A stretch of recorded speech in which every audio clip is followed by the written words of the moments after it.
اعوذ باللہ من الشیطان الرجیم بسم اللہ الرحمن الرحیم لا حول ولا قوة الا باللہ العلی العظیم حسبنا اللہ ونعم الوکیل نعم المولا ونعم النصیر الحمد للہ رب العالمین بارئ الخلائق اجمعین وباعث الانبیاء والمرسلین خلق الخلائق بقدرته ونشر الرياح برحمته الصلاة والسلام على سيدنا ونبينا ومولانا العبد المعيد والرسول المسدد المصطفى الأمجد المحمود الأحمد حبيب إله العالمين أبي القاسم محمد وأهل بيته الطيبين الطاهرين المعصومين الذين ذهب الله عنهم الرجس أهل البيت ويطهركم تطهيرا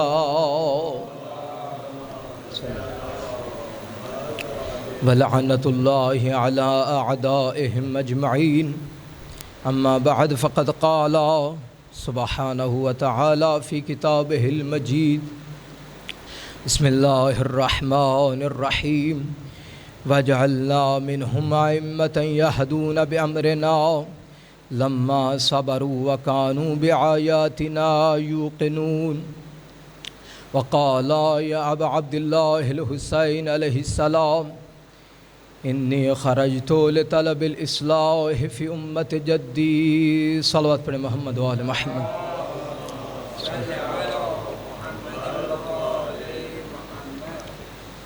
میں نے آپ کے سامنے ایک سورہ سجدہ کی ایک آیت اور ایک فرمان معصوم پڑھنے کا شرف حاصل کیا ہے۔ اپنے موضوع کی طرف جانے سے پہلے کچھ اپنی معروضات کو عرض کروں گا، اور دو دعائیں ہیں جو میرے خیال میں ہر مجلس میں مانگنی چاہیے۔ اے میرا اللہ، ہمارے ان گناہوں کو بخش دے جن کی وجہ سے ہم غم حسین علیہ السلام میں آنسو نہیں بہا سکتے۔ دوسرا، اے میرا اللہ، ہمارے ان گناہوں کو بھی بخش دے کہ جو منتقم کربلا کے ظہور میں حائل ہیں۔ عزیزو، اب یہ یکم محرم الحرام ہے، جو آیت پڑھی اس کا جو موضوع ہے اس کی طرف میں بعد میں آؤں گا، اور جو فرمان پڑھا ہے امام حسین علیہ السلام کی ایک وصیت ہے۔ کچھ محدثین، کچھ راوی کہتے ہیں کہ یہ مولا نے مدینہ سے نکلتے ہوئے کہی، کچھ لوگ کہتے ہیں کہ مکہ سے نکلتے ہوئے کہا۔ اب اس سے سروکار نہیں ہے کہ کہاں سے بھی کہا، جو امام دراصل اپنا ہدف بتا کے جا رہے ہیں۔ مدینہ کے لوگوں نے اگر کہا کہ مولا کہاں جا رہے ہیں، تو مولا نے فرمایا سنو کہ میں کیوں جا رہا ہوں، میں کیوں جا رہا ہوں۔ مولا نے بالکل سادہ الفاظ میں اپنا ہدف بتایا ہے۔ کیا؟ انی خرجت لطلب الاصلاح فی امت جدی۔ اگر میں جا رہا ہوں، اگر میں نکل رہا ہوں، اور اگر میرے ساتھ علی اصغر بھی موجود ہے، اور اگر یہ میرے ساتھ وہ میری پردہ بہنیں بھی موجود ہیں، تو اس کا ایک ہدف ہے۔ کیا ہے ہدف؟ لطلب الاصلاح فی امت جدی۔ اب امام بتا رہے ہیں کہ میرا ہدف کیا ہے؟ اصلاح امت ہے، جو میرے نانا کی امت ہے۔ اب میں یہاں پہ کہوں کہ میرے علاوہ رسول کی امت میں کوئی اور شامل نہیں ہے، یا اس سے بڑھ کے اگر میں کہوں کہ میرے خاندان کے علاوہ رسول کی امت میں کوئی شامل نہیں، کسی میں جرت نہیں ہے کہ وہ اس میں قید لگا سکے کہ فلاں بندہ رسول کی امت میں شامل نہیں ہے۔ اب عزیزو، جب ہر بندہ رسول کی امت میں شامل ہے تو پھر ہر بندہ جو رسول کی امت میں شامل ہے اس کو چاہیے کہ جو ہدایت پر نہیں ہے اس کی ہدایت کے لیے رستہ ہموار کرے. یعنی اگر یہ ممبر امام حسین علیہ السلام ہے، اگر اس ممبر سے ہدایت نہیں تقسیم ہو رہی تو یہ پھر ممبر حسین نہیں ہے، پھر یہ کسی اور کا تو ممبر ہو سکتا ہے، یہ پھر امام حسین علیہ السلام کا ممبر نہیں ہے. اگر یہ سننے والے، اگر یہ یقیناً، اگر یہ واقعاً امام حسین علیہ السلام کا یہ ہدف سننے کے لیے اور امام حسین علیہ السلام کا غم بانٹنے کے لیے آئے ہیں، اگر یہ ہدایت کا رستہ ہموار نہیں کر سکتے، یعنی ہم لوگوں کو نہیں بتا سکتے کہ یہ ہدایت کا رستہ ہے. 10 لوگ اگر یہاں پہ آ کے بیٹھ جائیں، مولانا صاحب کی کوئی ایک ایسی گفتگو، کوئی ایک ایسی بات جو نفرت کا سبب بنے، وہ دراصل کیا ہے کہ میں ہدف امام حسین علیہ السلام میں رکاوٹ بن رہا ہوں. تو عزیزو محرم بھی ہے، اور اگر ہم اصلاح معاشرہ میں کوئی اپنا کردار پیش نہیں کر رہے، اصلاح معاشرہ میں اگر ہم اپنا کوئی حصہ نہیں ڈال رہے، تو پھر ہم مجلس سن تو رہے ہیں لیکن ہم اپنے کردار میں اس کو شامل نہیں کر رہے. صلوات پڑھیے گا محمد و آل محمد و آل محمد. دعا ہے کہ خداوند متعال ہمیں توفیق عطا فرمائے کہ جو عزاداری کا دراصل ہدف ہے اس کو سمجھنے اور اس کو لوگوں تک اور اس کو معاشرے تک پہنچانے کی ہمیں توفیق عطا فرمائے. پھر بھی صلوات پڑھیں محمد و آل محمد.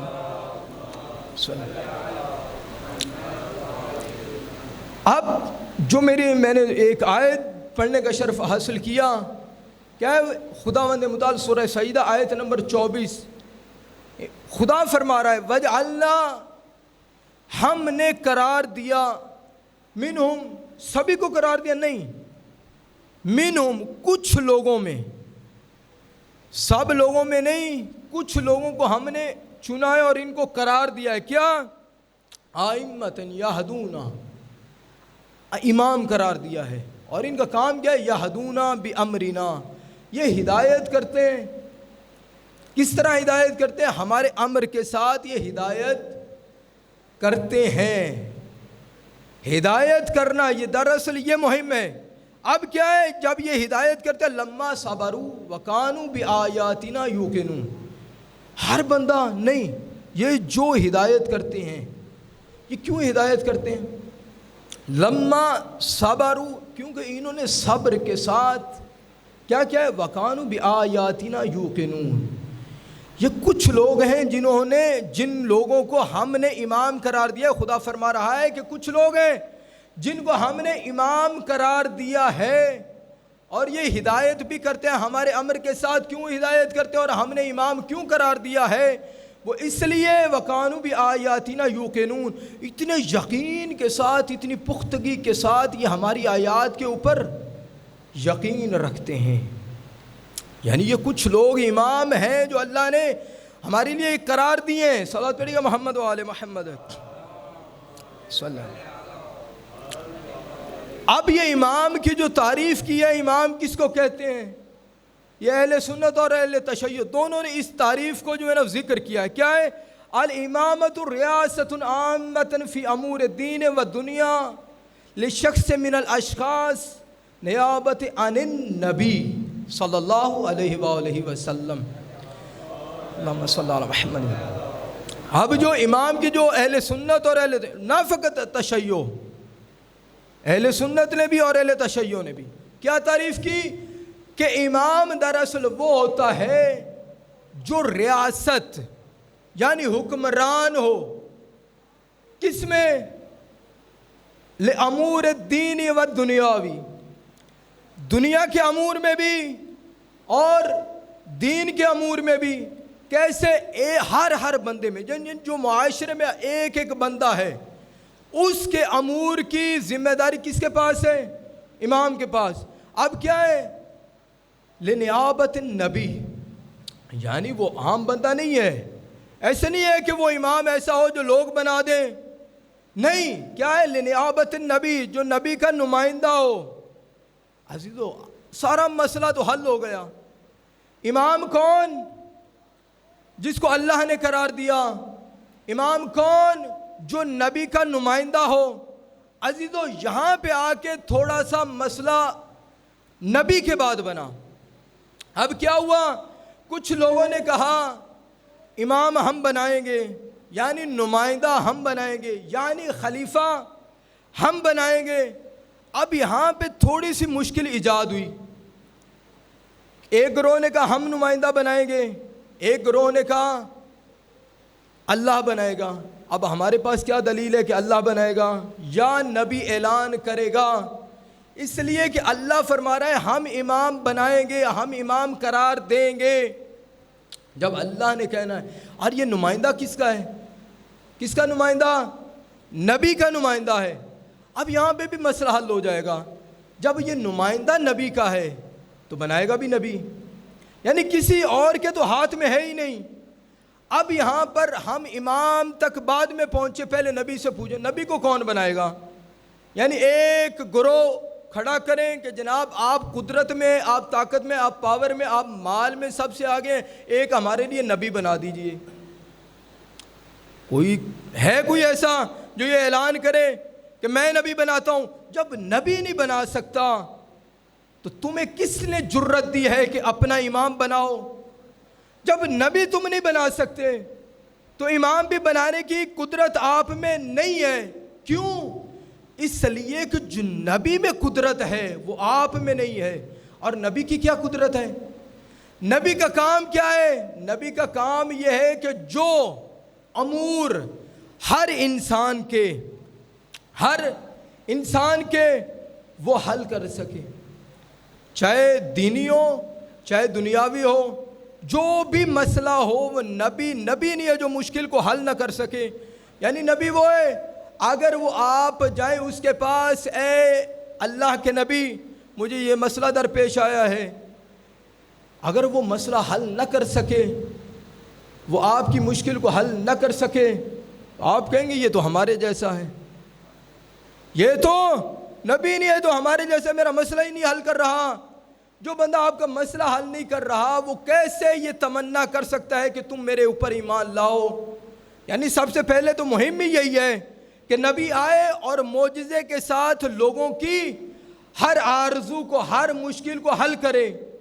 جب یہ ہے، اس کا مطلب جو نبی چاہے گا وہی اللہ چاہے گا، جو اللہ چاہے گا وہی نبی چاہے گا۔ اب یہاں پر جب نبی نے یہ اعلان کرنا ہے، آغا محسن قراتی، اگلے دن میں ذکر کر رہا تھا، ایران کے بہت بڑے مفسر ہیں، یہ سعودیہ میں گئے، خدا ان کی زندگی طولانی فرمائے۔ جب یہ سعودیہ میں گئے تو انہوں نے کہا آغا جی، علامہ صاحب، قبلہ صاحب، آپ امامت کے قائل ہیں، خلافت کے قائل نہیں ہیں۔ انہوں نے کہا جناب میں آپ کی بات پہ نہ کچھ لمحوں کے لیے، کچھ وقت کے لیے میں امامت کو درکنار کرتا ہوں، امامت کو میں یقین نہیں رکھتا۔ آپ بتائیے، جو آپ خلافت کے ماننے والے ہیں، میں امامت کو سائڈ پہ رکھ دیا میں نے، اب خلافت کے متعلق کچھ سوالات ہیں، ایک سوال کر رہا ہوں، وہ بتائیے مجھے۔ کیا جی؟ اے خلافت کے ماننے والوں، بتائیے آپ کا ایمان ہے کہ امام مہدی کب ظہور فرمائیں گے؟ کہا جب دنیا ظلم اور جور سے بھر چکی ہوگی، ہر طرف ظلم ہوگا، تب امام ظہور فرمائیں گے۔ اچھا، تو اب آپ کی نظر میں کشمیر میں ظلم نہیں ہو رہا؟ جی ظلم ہو رہا ہے۔ آپ کی نظر میں فلسطین میں ظلم نہیں ہو رہا؟ نہیں ظلم ہو رہا ہے۔ آپ کی نظر میں امریکہ مسلمانوں کے اوپر ظلم نہیں کر رہا؟ نہیں ظلم کر رہا ہے۔ تو پھر آپ ظلم کس کو کہتے ہو؟ آپ دیکھ نہیں رہے کہ جگہ جگہ پہ مسلمانوں کی نہ عزت محفوظ ہے، نہ آبرو محفوظ ہے، نہ مال محفوظ ہے، نہ جان محفوظ ہے؟ تو آپ ایسا کریے، ایک گروہ بنائیے، ایک گروپ بنائیے جو امام مہدی کا اعلان کر دیں کہ یہ آئندہ سے یہ ہمارا امام مہدی ہے۔ انہوں نے کہا جناب یہ ہمارے ہاتھ میں نہیں ہے۔ تو بھائی کس کے ہاتھ میں ہے؟ یہ کس کے ہاتھ میں امام مہدی قرار دینا؟ کہا نہیں، یہ امام مہدی ہمارے ہاتھ میں نہیں ہے۔ تو کس کے ہاتھ میں؟ یہ جی اللہ کے ہاتھ میں۔ جب اللہ کا حکم ہوگا تو امام مہدی ظہور فرمائیں گے یا ان کے عقیدے کے مطابق پیدا ہوں گے؟ اب یہاں پہ آقا نے فرمایا جب آج کا امام مہدی بنانا آپ کے ہاتھ میں نہیں ہے تو 1400 سال پہلے آپ کے ہاتھ میں، آپ کی قدرت میں، آپ کی طاقت میں کس نے قرار دیا کہ اپنے لیے ایک امام بناؤ؟ یا صلوات پڑھیے محمد و آل محمد صلی اللہ علیہ وسلم۔ تو عزیزو، جو نبی کی خصوصیات ہیں وہی امام کی بھی خصوصیات ہونی چاہیے۔ کیسے؟ اب ایک بندہ، میں گناہ کرتا ہوں، مجھ سے گناہ سرزد ہو گیا، اب میں گیا کسی یعنی امام کے پاس، مثال دے رہا ہوں، اب میں نے آگے دیکھا کہ فلاں امام صاحب وہ اسی گناہ میں مگن ہیں۔ مولانا صاحب نے کہا جناب عجیب بات ہے، جو مولانا صاحب جو گناہ کر کے آئے ہیں اس کا حل پوچھنے کے لیے آئے کہ میں اس گناہ سے کیسے دور رہ سکتا ہوں، تو یہ امام تو خود اسی گناہ میں مگن ہے۔ اب کیا ہے کہ میری عقل کہے گی کہ جناب یہ آپ کی مشکل کو حل نہیں کر سکتا، یہ تو خود اسی مشکل میں پھنسا ہوا ہے، جب یہ آپ کی مشکل کو حل نہیں کر سکتا اس کا مطلب ہے یہ میرا امام نہیں ہے۔ تو پھر مجھے کیسا امام ماننا چاہیے؟ مجھے وہ امام ماننا چاہیے کہ جب بھی دیکھوں وہ امام میری مشکل کو حل کرتا ہوا نظر آئے، نہ کہ جناب فلاں کو میں نے دیکھا کہ فلاں عرصے تک جب ایمان نہیں لایا تھا تو وہ اس گناہ میں غرق تھا، جب ایمان لایا تھا اس کے بعد وہ پاک ہو گیا تھا۔ صلوات پڑھیے محمد و آل محمد۔ ایک نبی جو آپ کی مشکل کو حل کر سکے، آپ کی دنیا کی بھی مشکل کو حل کرے اور آپ کی دینی مشکل کو بھی حل کرے، اب یہ ہے وہی نبی، وہی امام۔ اب اللہ نے فرمایا نا ابراہیم تو نے بندگی کا واقعی حق ادا کیا ہے، تو نے بندگی کی، اور ہم آپ کو انعام دیتے ہیں۔ کیا؟ ہم آپ کو امام بنا دیتے ہیں، ہم آپ کو نبی بنا دیتے ہیں، ہم آپ کو رسول بھی بنا دیتے ہیں۔ یہ کب ملا ہے؟ یعنی یہ جو نبوت ملی، رسالت ملی، امامت ملی، یہ کب ہے؟ پھر یہ جب امامت ملتی ہے یا رسالت ملتی ہے یا نبوت ملتی ہے، لا ینال احد الظالمین، یہ کسی ظالم کو نہیں مل سکتی۔ یعنی ظالم کون ہے؟ ظالم کون ہے؟ ہم یہ سمجھتے ہیں کہ مثال کے طور میں مولانا صاحب نے کسی کا حق مارا، یہ ظالم ہے۔ یہ بھی ایک طرح کا ظالم ہے، یہ بھی ایک طرح کا ظالم ہے کہ اس نے دوسرے مومن کا، دوسرے مسلمان کا حق غصب کیا ہے، دوسرے کے اوپر ظلم کیا ہے، یہ تو دراصل ظالم ہے۔ دراصل ایک اور بھی ہے، کیا ہے؟ ظلمت نفسی، اے میرا اللہ میں نے اپنے نفس کے اوپر ظلم کیا ہے۔ کیوں؟ اس لیے کہ اے میرا اللہ یہ جان تھی، یہ جو نفس تھا، یہ تیری طرف سے میرے اوپر امانت تھا، میرے پاس امانت تھا، کچھ وقت کے لیے میں نے اس کے اوپر ظلم کیا ہے۔ جو بندہ، اب یہاں پہ سمجھ آئی، جو بندہ نہ دوسرے بندے کے اوپر، جو بندہ تھوڑے سے وقت میں بھی یہ سوچ لے کہ میں نے اپنے لیے میں نے یہ گناہ کس طرح کرنا ہے، یہ میں نے برائی کس طرح کرنی ہے، یہ سوچ ہی لے، اس کا مطلب ہے اس نے اپنے اوپر ظلم کیا ہے۔ اس کا مطلب تم ایسے قابل نہیں ہو کہ خدا کی طرف سے یہ رتبہ تمہیں مل سکے۔ صلوات پڑھیے محمد و آل محمد صلی اللہ۔ تو عزیزو، یہ امامت اور یہ نبوت اور یہ رسالت دراصل کیا ہے؟ خدا کی طرف سے ہمارے لیے یہ انعام ہے۔ کیوں انعام ہے؟ دراصل یہ ہمیں تکامل تک پہنچاتے ہیں۔ کون تکامل تک پہنچاتے ہیں؟ نبوت، رسالت، امامت۔ ہر نبی صاحب شریعت جب شریعت لے کے آیا ہے، کیونکہ ہر نبی صاحب شریعت نہیں ہے، کچھ نبی صاحب شریعت، جو نبی شریعت لے کے آیا اس نے تو اپنی شریعت کا کام کیا۔ جو بعد والا نبی آیا اس نے کیا کیا؟ جو صاحب شریعت نہیں ہے اس نے کیا کیا؟ اس نے اس سے قبل والی جو شریعت اس کی ترویج کی، اس کی تبلیغ کی۔ کیوں تبلیغ کی؟ تاکہ لوگوں کو وہ مشکل جو لوگوں کو پیش آنی ہے اس کا سدباب کیا جا سکے۔ اب جب ہمارے نبی ہمارے رسول اکرم صلی اللہ علیہ وآلہ وسلم صلوات محمد صلی اللہ علیہ وسلم جب ہمارے نبی آئے ہیں، یہ تو آخری نبی ہیں، خاتم المرسلین ہیں، خاتم النبیین ہیں، جب ہمارے نبی کے بعد تو کوئی نبی آنا نہیں ہے، تو جو آنے والی نسل ہے اس کا مسئلہ کس نے حل کرنا ہے؟ اس کا مسئلہ کس نے حل کرنا ہے؟ اس کا مطلب ہے جو مسئلہ حل کرنے والا ہو، اگر اس سے زیادہ نہیں تو اس کے کم بھی نہ ہو، اس کا مطلب ہے کہ جو ہمارے نبی کے بعد تو کسی نبی نے آنا نہیں ہے۔ اب مولانا صاحب کو، ہر کسی مومن کو مسئلہ پیش آ گیا، اب کس کے پاس جائے گا؟ اسی ہستی کے پاس جائے گا جو خصوصیات کی مالک نبی تھی۔ ہم نے پھر اسی خصوصیات کو دیکھنا ہے، وہ کس امام میں ہے، کس شخص میں ہے، کس ہستی میں وہ پائی جاتی ہیں۔ اب جب ہستی میں مل جاتی ہے، پھر ہمیں اب امامت کا جو ہماری زندگی میں اثر ہے وہ اب کیا کرنا ہے، ہم نے کیسے اس کو ادا کرنا ہے، ہم نے اپنی زندگی میں امامت کی زندگی کو ہماری زندگی میں کیسے اپنے کردار میں شامل کرنا ہے۔ اب جب امامت آ گئی ہمارے پاس، امامت کے اوپر ہم نے یقین کر لیا، ایمان رکھ لیا، اب کرنا کیا ہے؟ یہ نہیں کرنا امام کا گھر پرانا ہے، امام کا رہن سہن بڑا سادہ ہے۔ امام کا یہ لفظ تھوڑے سے مشکل ہیں، یعنی اب یہاں پہ میں تو کہوں کہ امام جو ہے نا، وہ ادھر دھوپ ہوتی تھی، اتنی سخت گرمی ہوتی تھی، امام باغ میں مزدوری کر رہے ہوتے تھے، اور مولانا صاحب نے ماشاءاللہ دنیا کا سب سے قیمتی کپڑا پہنا ہوا ہو، اور پھر کیا مولانا نے بڑی سادہ سی زندگی گزاری، اور جناب مولانا صاحب جو ہے نا وہ اپنی اپنی مشکل میں جو ہے نا وہ پھنسے ہوئے ہوں۔ اب کیا ہے، جب امام کے اوپر یقین کر لیا ہے تو پھر یہ نہیں دیکھنا کہ امام کے حرم کا دروازہ سونے کا ہے تو اس کو چومنا ہے، یا امام کے حرم کا دروازہ لکڑی کا ہے تو میں نے اس کو چومنا نہیں ہے۔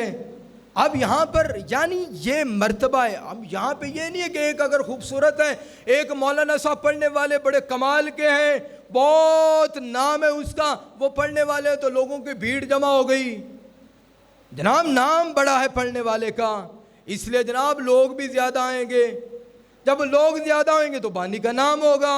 اس کا مطلب ہے ہم کس کو